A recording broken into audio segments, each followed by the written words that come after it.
guys, welcome to my channel or welcome back. Here we are with another late monthly review. I had such high expectations for July because we definitely had a lot of releases like New Jeans, ITZY, NMIX, the Odd Ira debut, etc. So I was genuinely freaking excited, but it honestly disappointed me a bit. I thought it would have been a more iconic month, but instead we had a lot of content, yes, but nothing really reached the top in my opinion. However, I have high hopes and expectations for August because we are only 1 week into August already and it already is late, so. Anyway, enough with the chit chat and let's get into the video. As always, I am not going to talk about every single release, but only about the ones that I have a lot to say about. So, let's get into it.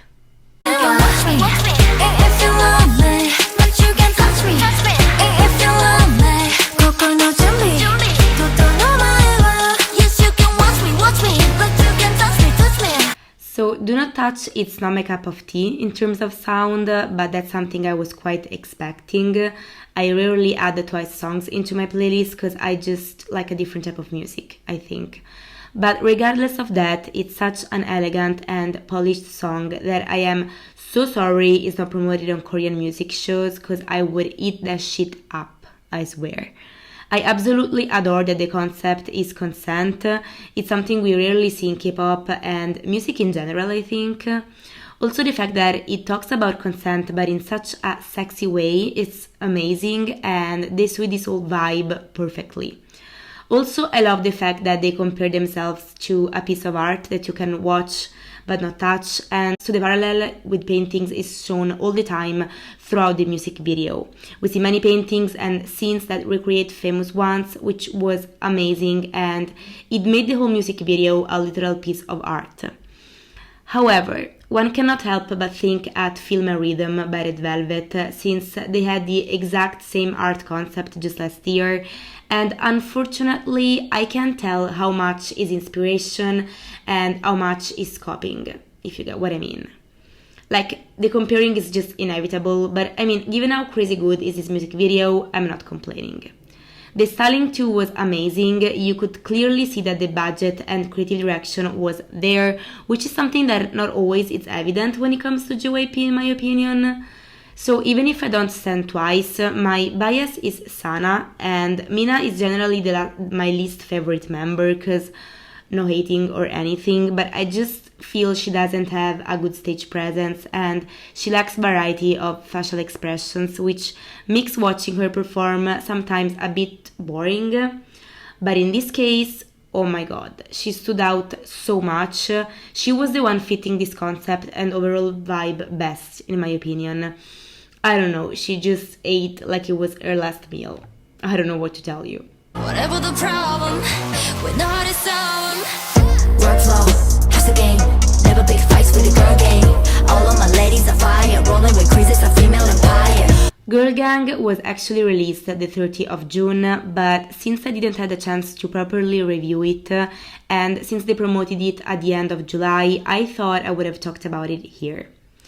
Okay, so it doesn't hit hard as their previous releases in my opinion, even though it's super cunty, so I couldn't fully explain to myself why I wasn't obsessed with it, but after some reflections I think it's because the instrumental is quite laid back instead of being noisy and loud, which is what I usually like, and given the bad bitch mood that Girl Gang has. But at the same time, since it's a pre-release, it makes sense that it doesn't hit that hard. I absolutely hate the rap verses though, and I am so sorry about it because XG rappers are crazy good and skilled, but in this case, it just wasn't it. Like, the boom, ha, it's just cringe and it disrupts the flow of the whole song in my opinion. What really stands out in this release is the music video, which, needless to say, is a piece of art. The budget was insane for this, but actually I think the whole mini album is very high budget and creative, because by the time that I'm recording this video, also the second pre-release has been dropped, Thank God I'm Fly, and the budget and creative direction is fucking crazy for that too. Like, I can't even begin to think what they're gonna do with the title track. This makes me so freaking excited. Also, they absolutely nailed the futuristic cybercore concept and aesthetic.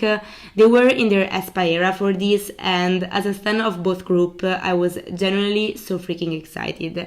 There were some looks in the music video that completely left me speechless, and the fact that everyone got its own character, like Harvey as a mermaid, Yuria as a metaverse avatar, Maya as an alien, Yurin as a mutant with blue hair and wings, I mean, just to name a few. Like, my jaw literally dropped to the floor when I was watching the MV. They are fucking crazy for this. And also the choreography, I love the fact that they used chairs as props and that they incorporated sign language in the choreo. That was so unique and cool to witness. And finally, the styling. XG is really outdoing themselves with the styling since Mascara era. In Girl Gang, we see again a set of the same outfits, like I remember having the same look, the same thing that happened in Left Right, and that is so dope. It literally makes them seem like a girl gang indeed. Also, the makeup was so unique with those cybercore designs. I don't know, man, I already stand XG since debut for their immense skills and for their badass music, but since Shooting Star, also the overall creative direction went nuts, and that couldn't make me more happy, to be honest. Talk that shit, listening on your lips. That's so sweet. The type of times I get, you got some. Finally, an interest debut this year. 2023 has been so lackluster debut-wise, especially after the bomb that 2022 was with the many iconic girl groups debut that we had. It's quite hard to believe that Kiss of Life is under the same company that managed Hot Issue and that abruptly disbanded them after just one comeback, because I mean, I really liked Hot Issue and I am so mad over their sudden disbandment, but they screamed Nugu in every possible way, while Kiss of Life, it's obviously built differently. First of all, they had such a unique way of promoting and building hype for their debut, given that each member had a solo pre-debut and every storyline was connected. I also love the fact that they are all over 18 and that their lore seemed to be a very normal and relatable story about these young girls that are friends, go to party, fight with their parents, but they have this dream of becoming idols and debuting.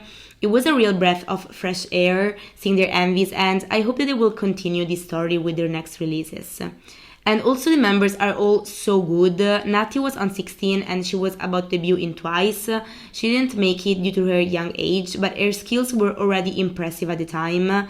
Belle is one of the credited composers of Unforgiven by Le Seraphim, which is crazy. I mean, this girl didn't even debut yet and she already composed one of the hits of the year. Julie doesn't even seem a rookie. She looks like she has a ton of years of experience. Her stage presence is crazy and she will definitely be my bias if I will ever stand Kiss of Life. Each of the four members have trained under the Big Four, Julie under the Black Label, Nari of course JYP, Belle SM, and Anaeul in IBE. And you can definitely see that when they perform. About the song, I am a bit conflicted because I don't love it 100% and I don't see myself going back to this song very often.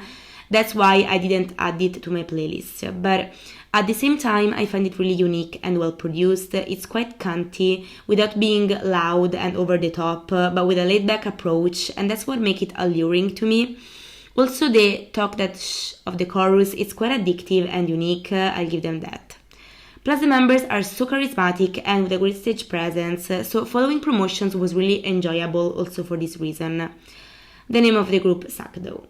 Like, Kiss of Life has to go. I'm sorry. Ready, set, and go. Step by step, boy. First of all, I am so happy that the Luna members are debuting and that they're managing to use some concepts / names of the Lunaverse. This honestly is the best scenario Orbit could have hoped for. I've never been a Luna stan, so I don't know a lot about the lore, and so I couldn't pick up all the references, nor I was that excited, to be honest. I mean, I was definitely curious, but that's it. Air Force One scream early Luna days in every possible way, and that's another thing that the fan can appreciate for sure. It's alluring and mesmerizing, and it was so pleasing to watch them perform it. I absolutely love the first verses, the funny part, and also the pre-chorus, but it's during the chorus and the post-chorus that they kind of lost me. I feel it's too much and that the different sections are uncohesive, so in the end I'm left quite confused, if it makes sense.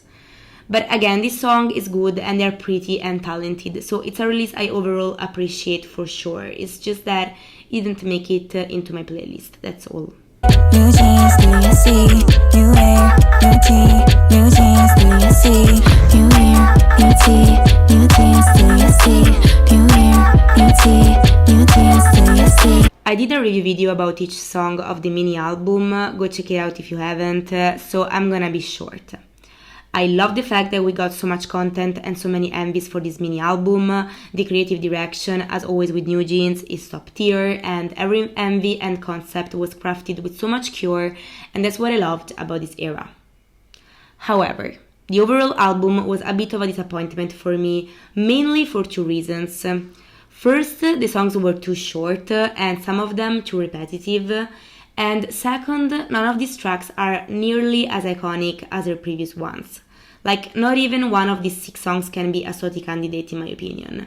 While, given the fact that they managed to release 2 iconic songs with their first comeback, I definitely expected a bit more song-wise. My favorite track is New Jeans, which is the intro of the album, and is also the one with the Powerpuff collaboration, which made me so freaking excited, like each member having its own Powerpuff Girls. Are you kidding? I feel so blessed to be a K-pop stan when these things happen, I swear. My least favorite song I would say is probably ASAP, because it's the one that I was the most excited about. When they dropped the MV teaser, I couldn't hold it anymore. Between the fairy and dreamy aesthetic and the tic-tac, tic-tac, tic-tac and the line ASAP baby, hurry up, don't be lazy. I mean, I was sure that it would have been one of my favorite, if not my favorite track of the album. Instead, I was so disappointed when I listened to it. It's underwhelming, it's repetitive, it's boring, it's lazy. I mean, it was literally what they spoiled in the MV teaser, and that was it. It's like they gave up halfway through the song, which is a feeling that I got for almost every song in this album. Like, the potential was definitely there, the budget was there, the idea was there, the sound was there, the aesthetic was there. A little more effort and some more verses were the only things these songs needed to be perfect. I mean, one of the best songs of the album literally lasts 35 seconds, so what are we even talking about? I can't help but see this album as a missed chance, unfortunately.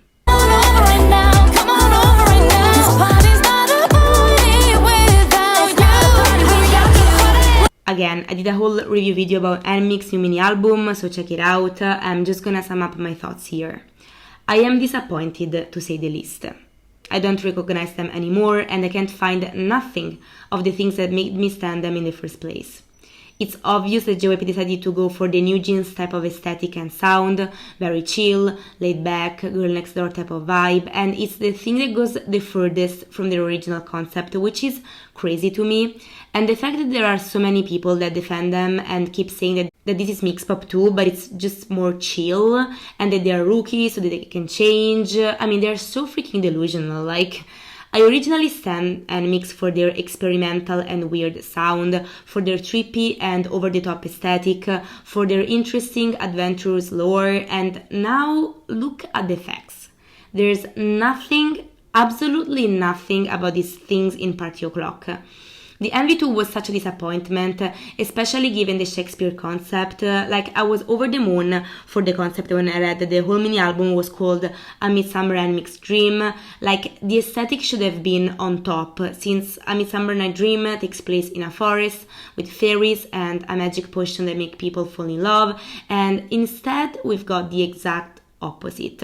The only scene that it matched the aesthetic that I had in mind, given the concept, was the last one with the fluo umbrellas, but it lasts like 10 seconds. I swear I was so sad and angry when I finished the music video. It seems that the budget and creative vision for NMIXX went down since this era, and that's such a shame, because, like, okay, you wanna drop the pick and mix concept. That's understandable, given the amount of hate that the members received. I would say that you could have thought about it before basing the entire group concept on such a divisive sound, but Okay, you're JYP and you have to follow trends, but Jesus Christ, at least keep the aesthetic, at least keep the fun and the trippy vibe. Don't turn them into something that they are not, just because it's the trend of the year, because that's not how you manage a group. I really hope that they're gonna go back to their old themselves, because at least they were unique and they were standing out, but unfortunately at this point, I highly doubt it.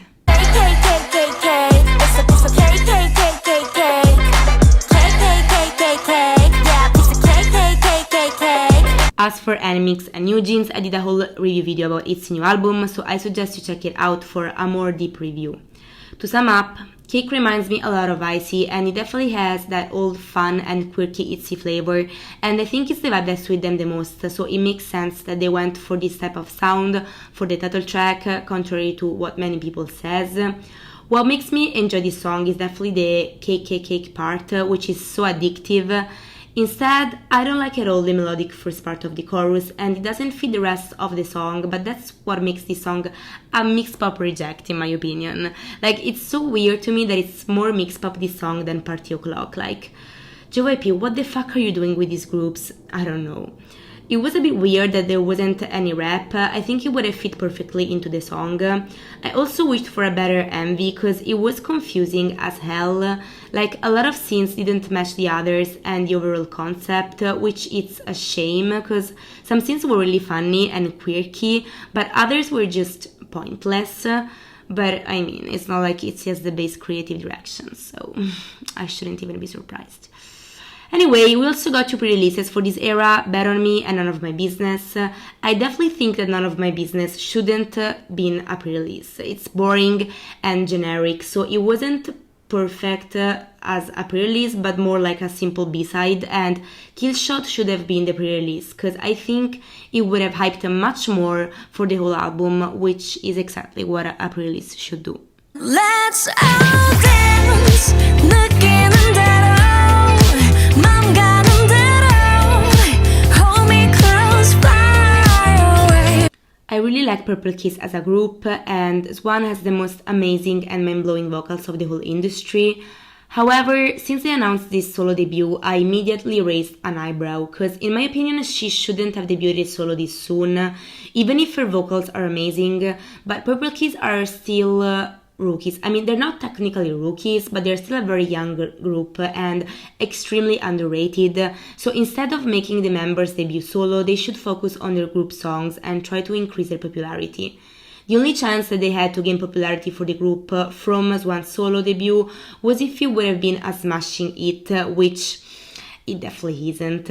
20 was underwhelming and a bit boring. I mean, the song is not bad by all means, and their vocals are amazing as always. Her voice tone is really like honey into my ears, but it's not enough to make this song memorable. I mean, you listen to it and you're like, okay. I mean, I don't know if they thought it would be a successful song, because it was evident that it wouldn't be, so I don't really see the point of making her debut as a soloist, to be honest. However, the music video and the styling was super pleasing. She was like a little fairy with all the flowers. It was lovely, and she suited this aesthetic perfectly. I remember when they dropped the concept photos of 20, and around the same time NMIXX concept photos were released, and also the ASAP teaser by NewJeans, and it looked like everyone was going for the same fairy concept. It was so funny. She will never love you like I do, hold you like I do, know you like I do. I Do is not really my cup of tea, but it has a nice chill and melodic mood, which I like. The real highlight of this release, I think, is the music video, in which we see the members as aliens that live a love story with a human. It was really poetic to see it, and it really looked like a movie, not a music video. The fact that every time a member snoozed turned into another one of the girls was so funny and creative, and I also love their grey and dark hair and their makeup with the gem under the eye. It was so unique, and I love when the releases have some creative stuff, whether there is the concept, the styling, the dance, whatever. I just want creativity, that's all. Monday, Tuesday, Wednesday, Thursday, Friday, Saturday, Sunday. Monday, Tuesday, Wednesday, Thursday, Friday, 7 days a week. 7 is definitely the more I listen to it, the more I like it type of song. It left me a bit unimpressed at first, but now it's stuck in my head and I enjoy listening to it a lot. It reminds me a lot of 7 Days of Craig David, which was for sure a big source of inspiration for this song, and considering the fact that Craig David basically represents my childhood, that was such a nice reference for me. The music video was generally so funny and entertaining, with him following Han Soi in all different type of scenarios and constantly begging for her attention, even at his funeral. That was really good. Anyway, since I listened to the explicit version where he says, "I'll be fucking you right 7 days a week," now it's the only thing that I can hear, even when I listen to the clean version, and I'm like, Jungkook, you naughty boy. Oh my god, don't know how you do it like that. Yeah, oh my god, don't know how you do it like that. This is the collab we didn't know we needed. Unfortunately, I've never been a Jonas Brothers stan, but regardless, Camp Rock, more in general Disney Channel, was a huge part of my childhood, as K-pop is part of my adult life, so seeing these two worlds collide is just crazy. Unfortunately, I'm not a super fan of the chorus of this song. I really like the overall instrumental of the song, the verses and the bridge, basically everything, but the chorus really prevent me from liking this song more. But you know what? It's okay. I appreciate the idea and the people involved, so this will do. Also, I mean, we've got Jonas Brothers doing concept photos like every K-pop group, like, what can we want more?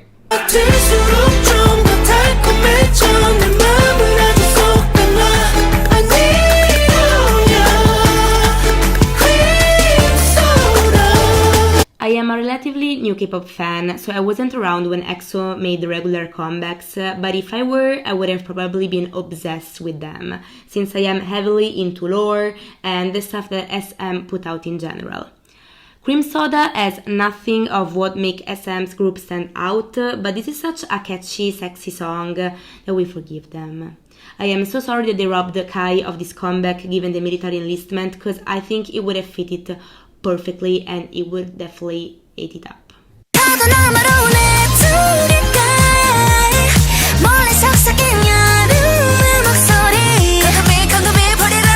So I'm not the biggest Oh My Girl fan, even though I generally like a lot their B-sides much more than their title tracks anyways, but I'm mad at WM Entertainment for not being able to make the group benefit out of the huge success that Dan Dan Dance had in 2021. Gosh, it's so annoying and sad to see a bad management nowadays, like, are you at least doing an effort? I don't know. Anyway, Summer Comes is definitely not my cup of tea, and I think it's quite a forgettable track. However, it's fun, it's cute, it's Cream Summer, so watching the stage performances was nice. This is definitely Mimi era, and if I had to have a bias, she would definitely be the one, so I'm super happy. The MV was nice and aesthetically pleasing, and the styling too was good. Overall, it's still a better song than Real Love, which was basically unlistenable, so we'll give them that.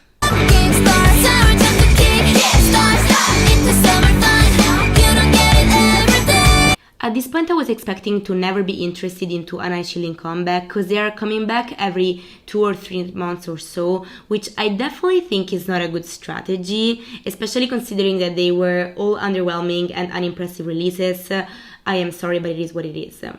However, Kickstart is such a funny summer bop that I am sorry it's hardly getting recognition. I am absolutely addicted to the post-chorus, the Bring On, yeah, iChillin's on. It's so catchy and fun, and the whole song instantly puts me in a good mood. The only part I would have maybe changed is the bridge. The lyrics are a bit cringe, and the fact that it's almost talked kinda disrupts the flow. But you know what? Who cares? We're having fun. Who wants it? Who wants the summer hot? Me! I want it! I want the summer hot! Gosh, I have to get a life. Okay guys, this concludes this video. Thank you so much for watching. Let me know if in the comment section which was the release of July that you liked the most, and I will see you in the next one. Bye!